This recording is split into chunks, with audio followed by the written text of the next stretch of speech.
Regardless of which corner of the world that you call home, one thing remains the same. Cancer exists, and the impact it has on families is universal. Welcome to Wondercast, a community collaborative podcast supporting families navigating the complexities of chronic illness. Wondercast is made possible by the generous sponsorship of Texas Oncology. Texas Oncology, more victories, more breakthroughs, experts in cancer care. For this episode, I had the privilege of visiting with the brilliant Dr. Caroline Leek while she spent a 3-week intensive at Wonders and Worries before returning home to the UK. In case you weren't aware, Dr. Caroline Leek is kind of a big deal. For this episode, we learn all about the impactful resources and incredible community support she is creating for families affected by cancer through her work with the Fruitfly Collective. In our navigation of cancer, we are stronger together, especially when there is a charismatic, resourceful, empowering boss babe like Dr. Leek there to create all the tools for your cancer tool belt. This is Caroline. Hello, Julie. Thank you very much for having me on the pod today. We're glad to have you. Very glad to have you. Okay, so I'm going to have you share a little about who you are. Okay, I am a mum of 2 children, 2 wonderful, fabulous teenagers, Thomas, who's 17, and Alex, who's 14. And I have a lovely husband, and we all live in London, UK. I run a boxing club for women over the age of 40, so to sort of support and help with their perimenopausal symptoms that they might be having, or if they just want to, pummel something hard at the end of the day. So that's my kind of little hobby that I love doing. Do you have a big group? Yeah, there's about 16 that come consistently. It's been amazing because we haven't known each other before. And so we've got over the 2 years, we've got to know each other and backgrounds and why they came and how much confidence that they've gained from coming along and just doing a skill that's quite sort of probably more in the masculine domain and quite intimidating to go into a boxing gym, but they've always liked to try it, but not sure. So they can come along and have a laugh and there's no judgment whatsoever. We have like a community centre, so it's quite fun. So, if someone can't look after their kids, they bring along, come and do their homework, and they have a little space. And yeah, it's fun. It's really, really fun. That's really cool. And then professionally, I run a charity in the UK called Fruitfly Collective. And Fruitfly, the name, people always ask about it because it is a bit odd. And in hindsight, I may have chosen something a little bit different, but people remember it, which is a good thing. Fruit flies are a genetic model that people use because they replicate very quickly. So if you change a gene, do something with it, you can see the impact of that change very, very quickly. I'm a scientist by background, so I think I chose it because it was quite fun. But recently someone said, oh, I love the Fruitfly Collective, the name, because it really demonstrates, how people adapt and change. And I was like, yes, that's the reason why I chose it. But it's an organisation where we support and empower parents to support their own children when the parent has cancer. All I wanted to do is to sort of initially help children understand what cancer is, because cancer's, obviously a very complex disease. So I thought with the sort of expertise that I had in education and sort of public engagement and making that creative and age appropriate, then I could do that. So that's where I started from. And I was very lucky to have a big group around me that I could connect with and engage with who were in the oncology field, in the psychological support field. And so together we kind of created, and I had quite a gang of artists. I found that was a really important component because you need to create, if you're creating products, you need to create something that's engaging for the child as well as the parent. It makes stuff not feel frightening and easy to digest and absorb and retain and all of that. So that's where we started. So we did some mad projects, but then in about 2016, we started making these toolkits. So they were designed for families to take home. and to work within the family and not have any outside or need any outside intervention. Some families do, obviously. But the idea, there was just tools to support education around what cancer is and what it isn't, and the treatment and side effects, how family life will change. And then we added more coping strategy tools to help emotional well-being for the child and really, the parent as well. And then some practical tools as well to sort of help with family life changes. And so we did those 2 kits, and they are for different ages. They're called the Cancer Cloud kits, and there's 3 different ones for different ages. And they're very much designed, as I say, for the family to take home, but they've been used in multiple different ways. And we won some awards for them, which really helped us because they were vigorously reviewed by the British Medical Association. So that really helped us kind of promote the products and promote who we were. And then off the back of that, we were able to do a big research study in one of the large London hospitals where we could really, we recruited families, we recruited staff, and we could really understand the impact of these toolkits. And then from the back of that, the nurses in particular were like, can you create something that when a parent has incurable cancer? I mean, similar tools, about communication, connection, coping, but with a slight difference in maybe some of the things, maybe a bit more sort of legacy and memory collecting kind of tools involved. So we did the PIP kit. So the PIP is a lovely little monster and it's designed for about sort of child between 5 and 10 years old, really. And then there's always information for that grown up there. And then we translated that onto an online platform. So that's completely free. And really, we did that because a lot of families were worried about engaging with a toolkit that talked about grief or loss. So many of the tools they would have really benefited from and the kids would have done, but they were a bit concerned about that.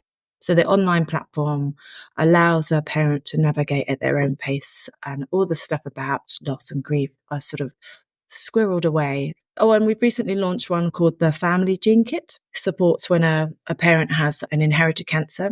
And then the last piece, for the year and a half, we've been working with an amazing team of parents who have lived experience, a real diverse group. So they have diversity in their family dynamics as well as diversity in their cancer type and experience. And together we've created the Parenting with Cancer coaching program, which is an 8-week program where it's online. Each session is an hour and a half, and we follow sort of a program that looks at different parenting techniques and tools, but through the lens of having cancer. I love how evolving this has been. Like, it's been not just one tool. As the need arises, or as your medical professionals came back and said, this is what we're seeing, that really makes it feel very collaborative and very community focused, because it's not just one system.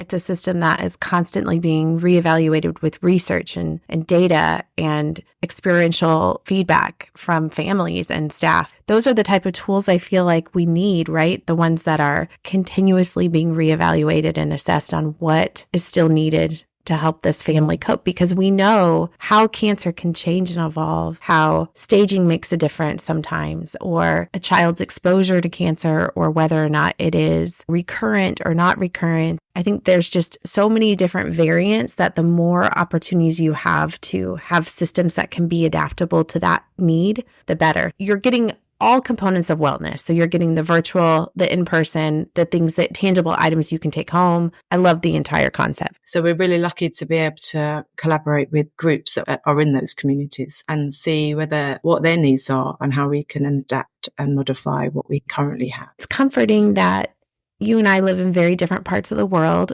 but we are both impacted. The people we work with are impacted by cancer just the same or similarly. And it's nice to see that there are these organizations that are really working to take the stigma off of not talking about things and making it to where it's accessible and something that's just common conversation in households. I did do a little research and go listening to your TED Talk and I'm going to be linking it so that our listeners can go listen as well. But I think that there's a lot of key information that whether or not you are talking about it or the doctors or teachers are talking about cancer, your children have exposure to it and have their own ideas on what that looks like. Yeah, when we did the cancer education in primary school, which is your elementary school, is that right? Mm-hmm. Yep, that's correct. They're about 9 to 11. we just went into school because we knew statistically out of the 1,000 children that we taught, many of them were going to be impacted either with parental cancer or even more in the wider family community. And what we learned there was like, yes, of course, they absorb so much information. And we asked the teachers, we went in to train the teachers, and before we went into the schools and did the workshops, and we asked the teachers to get their classes to, on these big posters, to write down what they knew about cancer, what they worried about cancer, and what they thought cancer was caused by. The information we gained from those posters was quite stunning and frightening, because you're like, oh. So at the time, there was 1 week where in the news in the UK, I don't know whether it was over here, but black toast, burnt roast potatoes, something that we eat a lot in the UK, that causes cancer. Children absorbed it from whatever kind of sources that they had. And so that week in particular on those posters was all about black toast. It was all about burnt toast. So yes, thinking that children don't absorb anything, well, it's very naive of us adults. And I understand it's easier to just ignore it and to not engage, but they have a lot of misconceptions that we need to talk about, because they can continue to have these misconceptions. Absolutely. One of the things that I would love for you to share is kind of what drew you into this passion of working with working with adults and parents who have children while they're going through their own treatments. What kind of led you to this calling? A complete personal experience, really. So my dad died of cancer when I was 12 after a really short illness. And it was the 80s, so like definitely you didn't talk to children about anything, feelings or emotions or anything like that. And just not understanding what cancer was. I just knew that cancer was a bad thing, but I had no idea. And I really, to this day, I still don't know what he died of, what type of cancer. It was a very vague. We did not talk about it as a family. And then we stopped talking about dad almost soon after. And then my mum and I have two sisters who are older, so they had moved away. And my mum and I moved to a different part of the UK. So that allowed me to have a new narrative, a new story. Didn't have to go there. And then obviously when I had my own children, the grief started to come out, and it was really odd and scary and frightening, because I thought, what's happening to me? I've had, I think, a quite fulfilling, fun life. Nothing particularly has been damaging or anything. I had a really fulfilling life in personally and professionally. And then suddenly these cracks started to appear, and I was like, what was going on? And it took me just researching, really. And I thought, oh, I am classic textbook. You have to get the grief out. Oh, all my teenage risky behaviours, you could go, oh, perhaps that was it. Yes. So basically I wanted to do something that was going to support children who potentially would be impacted like I was. Having those tools, I think, would have helped massively. And also the PIP kit in particular. So that's for parents with incurable cancer or in palliative care. Because I still don't really know much about my dad. I can ask my sisters, they know a bit more, but I don't know much about anything about him. And so actually one of the PIP kits and the tools in there, and we've also done a book as well. And the book allows children to collect memories from their parents before their parents die. So they have that legacy. They have that book about their parent, just silly things like, I don't know, whether they're naughty at school, or, what was their favorite food when they were kids, or how did the parents meet, those kind of things. And I can't really ask my mum, because we've never had that relationship. We've never had that time or relationship where we talk about dad. I've been thinking about maybe doing a school project, pretending to do a school project. Yeah, that's a smart idea. Be like, we're doing some research for school. I think grandparents are a lot more adapting when they feel like it's for their grandchildren than when it's their own. I think that my parents would do a lot more comfortably for their grandkids than they would for me. Yeah, you're right. And I think that you touch on an important thing about this concept of showing our protection and love, and how that's different than empowering. And I think that you can speak a lot to that. So if you want to share kind of for our listeners that are parents, kind of how you view the difference between loving and protecting, but then empowering. In my personal experience, that I had the knowledge that dad was dying at that time, or just how ill he was, how serious he was. how seriously ill he was, because I would have been able to say goodbye for one thing, or been able to go in and have the agency to go in and into the hospice or hospital and ask questions, or I don't know, or maybe just sit with him or whatever. But that was taken away from me, and I understand why my mum did it, because it was frightening, and it was probably, every parent wants to protect their child, and her way of doing that was to not make me be involved, I suppose. But actually, I ended up having quite a lot of guilt for a long time, really. And my denial coping mechanism for good old, 20 years or whatever, pushed that away. But actually, I do remember feeling guilt that I wanted to sort of hang out with my friends. So actually giving children that information, and they don't need everything, but having that decision, especially young people, especially like tweens and teens, who can take that information and then do what they want with it. If I'd had that information and said, no, it's not for me, that was my choice, but I wasn't given that choice. I understand why, but actually, in hindsight, I would encourage parents to share with their children so they can have that agency.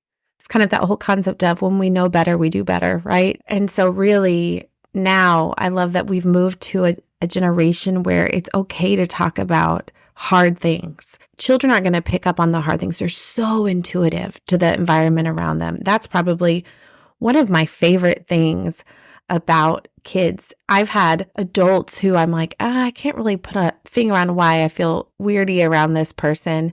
But then my children can communicate, oh, it's because they, are heavy breathers, or they, or they're kind of shifty, or they don't make eye contact when they talk to you. Nuances that I would have never picked up on. Kids are just so intuitive to nuances in adults. So even if you think you're putting on your best brave face, absolutely, they're picking up on, mom always answers the phone in the kitchen, and when this one person calls, she goes in the back bedroom, or, yes.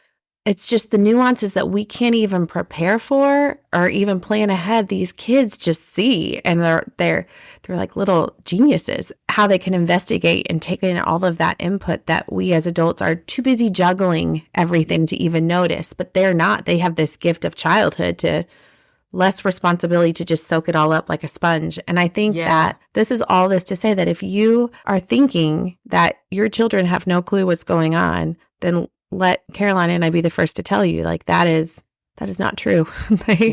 They know something is up. Now, the thing about it is this is where kids are truly magical. When they don't have the answers and they don't know the real things, then they're just going to fill in the content. Absolutely. And that's where you get the burnt toast and and these far-fetched, we've had over the years so many crazy things kids have said about why their parents had cancer. I did something wrong. I didn't make my bed. I didn't, I was born early. And so that caused my mom to get cancer. And I mean, there's a million things that you're like, oh no, that's not right. Like, let's talk through that. So I love that these tools that you've given to families, I love that they, more than anything, they create connectivity and they create communication. I think that if you can find that highway to be able to have increased communication with each other, then you're on the right path. Because I feel like if we can get kids talking, then we can clear up misconceptions. We can make pathways that allow us to be on the same page. And I think it's refreshing. I feel like if you ever want to have a new perspective on the world, talk to a kid, because they have fascinating thoughts and ideas, and it's what keeps us young. It keeps our heart young because we get a little glimpse into their way of thinking about the world. Oh, absolutely. Absolutely. And also having tools allows parents to realize it's okay and it's all right to talk about cancer to your children. So especially if their nurses give them something that's giving them permission. Yes, those conversations you can start by yourself. And this is, the best way of doing it. Then it really helps them feel in control and think, oh, this is going to be all right. And all of your work with these toolkits and connecting with families, has a family ever come back to you and said, man, I really regret saying anything? No, never. Not at all. It's always been the complete opposite. And so it's been lovely to see the parents that have been really reluctant. And we all get it why, but encouraging them to start those conversations, they've always come back to say, wow, I'm so glad I did that. That doesn't mean it's going to go wonderfully, right? Like there's still going to be bumps and hard things, and talking does sometimes open other hard conversations and that's something to prepare for, and to know that like there have been so many times where even as my own parenting journey, I say something and it doesn't really go the way that I had envisioned it in my head. But that is the best thing about kids, is they're so forgiving. Go back and try again. Try again in a different way or on a different day, and change the way you did it, and clear up those misconceptions. And I feel like nothing bad can happen from talking. It's when you're not talking that it continues to just build. We lose each other. We lose each other by not talking. Yeah. And sometimes we see that the light bulb moment in parents' head when we do like sessions or whatever, when they're talking about their children and maybe a sort of something that their child's done, some behavior, and then they just go, oh, they know, don't they? So sometimes that's been quite an interesting way when they are reluctant to talk to their children. You can talk around about their children and they come to that conclusion that, oh, yeah, they just needed a chat around it to realize that, oh, they're doing this because of this and that. So that's been quite an interesting thing. So we often do that to parents who are just, a bit scared and a bit frightened, and just to look at their own family and to notice things that way. I'll never forget, we had a kiddo when I was very young in my career, and his mom had cancer, but it was a type of cancer where you don't lose your hair. You're still going through treatment, but it's not as obvious in some of the outward signs that you would know you're struggling. And the school counselor referred this family to us because at school, the child kept drawing tombstones.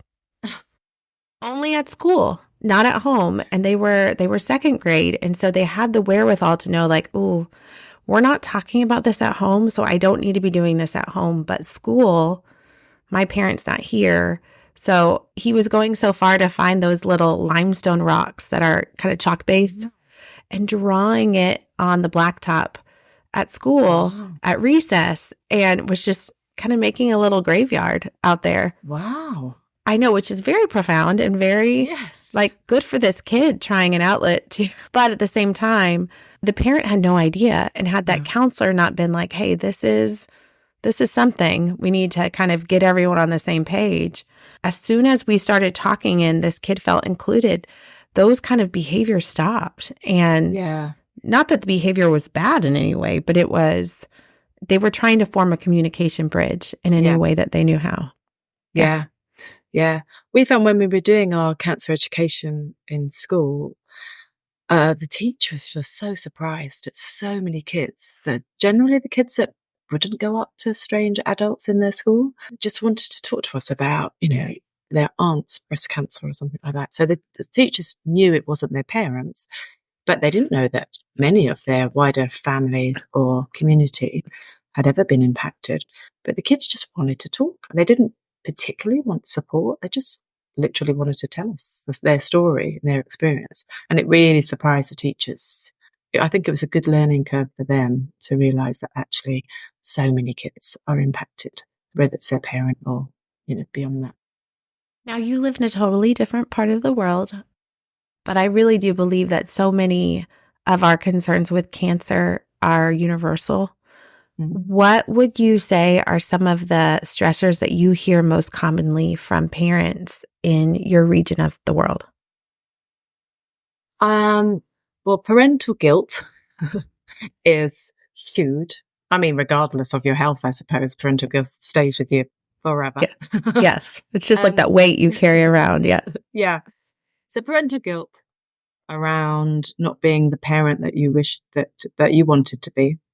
Feeling that your children are growing up too fast, having too much responsibility, taking away their childhood, their innocence. If the stressors we often see in some families, if they're co-parenting, one parent wants to be open with the child, and the other parent is more reluctant, that can be a big stressor. Financial, we don't have wouldn't say it's at the top.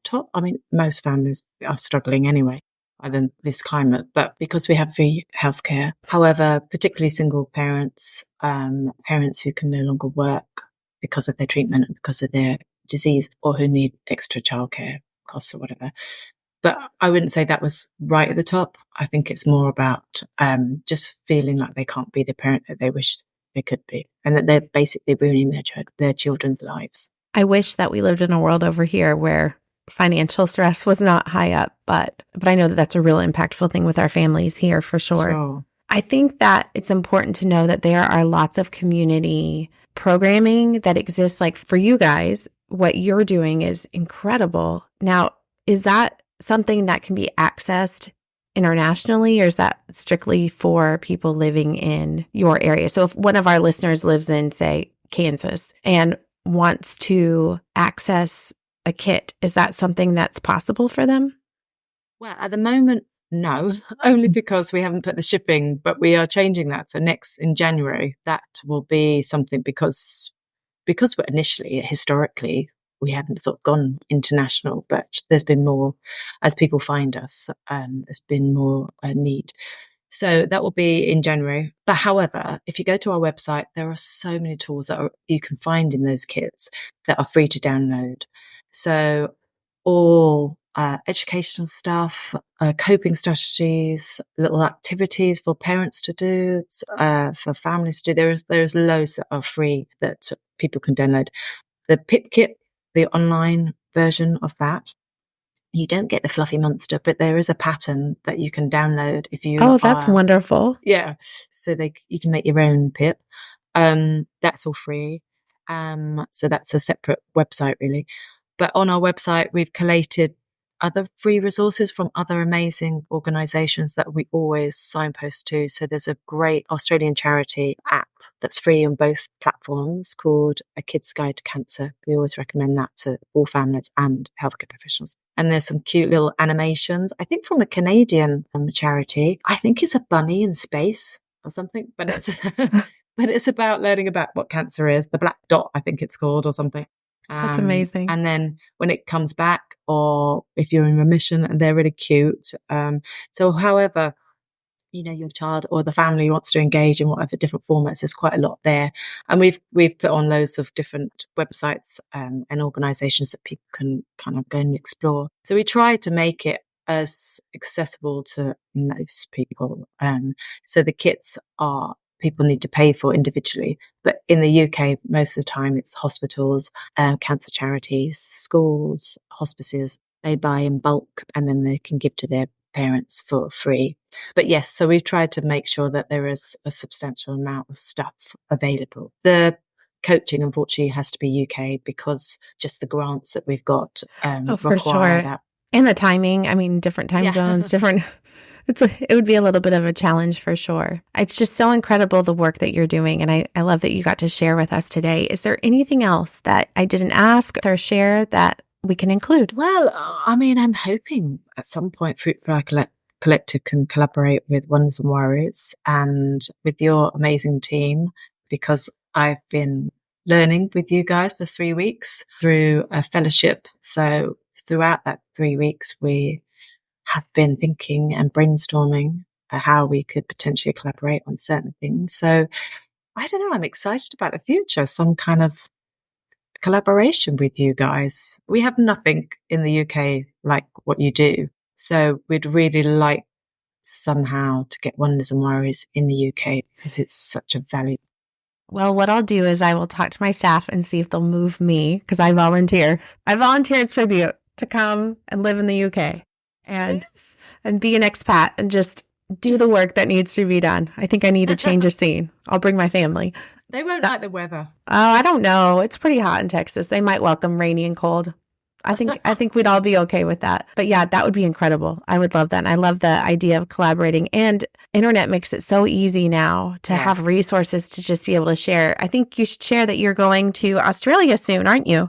Yes, yeah. So again, a part of this fellowship, which allows us people in the UK to go and learn from overseas, the best practices, and sort of bring back some learning. So we're going to visit Canteen, which is another great organisation, and they do amazing resources that are free as well. So there's some great booklets, especially for young people, because that's where I sort of started from.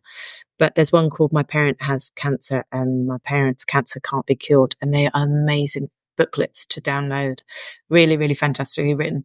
So yeah, I get to go over to Sydney to work with them for 3 weeks as well. That's wonderful. That's going to be so great. And we can't wait to, through you, we'll link all of these things that you've referenced so that people can check them out and see exciting tools that are being utilized around the world. Because I think the biggest takeaway from all of this is cancer is universal. It affects you regardless of where you live, what color your skin is, how old you are, how much money you make. There's cancer that very likely could impact your life or your child's life in some way. And more than anything, we're better figuring it out together than we are trying to navigate that alone.